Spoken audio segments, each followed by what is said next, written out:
ন্যূনতম সংস্কার ছাড়া নির্বাচন নয়, আর এই জন্য সময় দিতে জামায়াত প্রস্তুত বলে জানিয়েছেন দলটির সেক্রেটারি জেনারেল অধ্যাপক মিয়া গোলাম পরোয়ার। সকালে নির্বাচন কমিশনের সাথে বৈঠক শেষে তিনি বলেন, জনগণের আকাঙ্ক্ষা পূরণে জাতীয় নির্বাচনের আগে স্থানীয় সরকার নির্বাচন সমর্থন করে জামায়াত। বৈঠকে কমিশনের কাছে 23 দফা দাবি জানানো হয়েছে দলটির পক্ষ থেকে। আর বিস্তারিত জানাচ্ছেন শাহরিয়ার বাঁধন। দীর্ঘ এক যুগেরও বেশি সময় পর নির্বাচন কমিশন সচিবালয়ে আসেন রাজনৈতিক দল জামায়াতে ইসলামী বাংলাদেশ। প্রধান নির্বাচন কমিশনার AM নাসির উদ্দিন সহ অন্যান্য নির্বাচন কমিশনারের সঙ্গে সকাল 10টা থেকে 6 সদস্যের প্রতিনিধি সহ প্রায় ঘণ্টাব্যাপী বৈঠক করে রাজনৈতিক দল জামাত। বৈঠক শেষে জামায়াতের সেক্রেটারি জেনারেল বলেন, নির্বাচনের জন্য যেসব সংস্কার প্রয়োজন সেগুলো ছাড়া অবাধ সুষ্ঠু নির্বাচন করা সম্ভব নয়।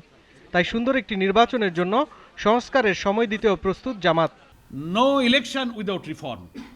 আমাদের পরিপূর্ণভাবে অন্তত নির্বাচনী প্রক্রিয়ার সঙ্গে যে সমস্ত অর্গান এবং বিভাগগুলো রাষ্ট্রের জড়িত সেগুলোকে সংস্কার করেই জাতীয় সংসদে নির্বাচন করতে হবে। তা না হলে এই নির্বাচন নিরপেক্ষ হবে না, অবাধ হবে না। পূর্বের যে 3টা নির্বাচনে জনগণ ভোট দিতে পারে নাই, সেই নির্বাচনেরই পুনরাবৃত্তি ঘটবে। দলটির নিবন্ধন প্রসঙ্গে তিনি বলেন, এটা আইনি প্রক্রিয়ায় রয়েছে, শীঘ্রই ন্যায় বিচার প্রত্যাশা করে জামাত। পাশাপাশি 300 আসনে নির্বাচন করার প্রস্তুতি নিচ্ছে জামায়াত এবং প্রার্থীও চূড়ান্ত করা হয়েছে। 300 আসনে নির্বাচন করার সক্ষমতা জামাত ইসলামীর আছে। আমরা 300 আসনে প্রার্থী আমরা প্রস্তুত করে ফেলেছি। আমরা আমাদের নিবন্ধনের বিষয়টা তো আদালতে পেন্ডিং আছে এবং আদালতে সেটা শুনানি চলছে। আমরা আশা করছি আমরা আদালতে ইনশাআল্লাহ ন্যায় বিচার পাব।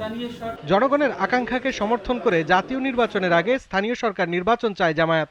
আর রাজনৈতিক দলের নিবন্ধন আইন বিধি সহজ করার দাবিও জানান জামায়াতের সেক্রেটারি জেনারেল। জনগণের আকাঙ্ক্ষাই হচ্ছে স্থানীয় সরকার নির্বাচনটা আগে হোক। আমরা জনগণের এই আকাঙ্ক্ষার সাথে সমর্থন এবং সম্মান ব্যক্ত করেছি। শাহরিয়ার বাঁধন, GTV নিউজ, ঢাকা।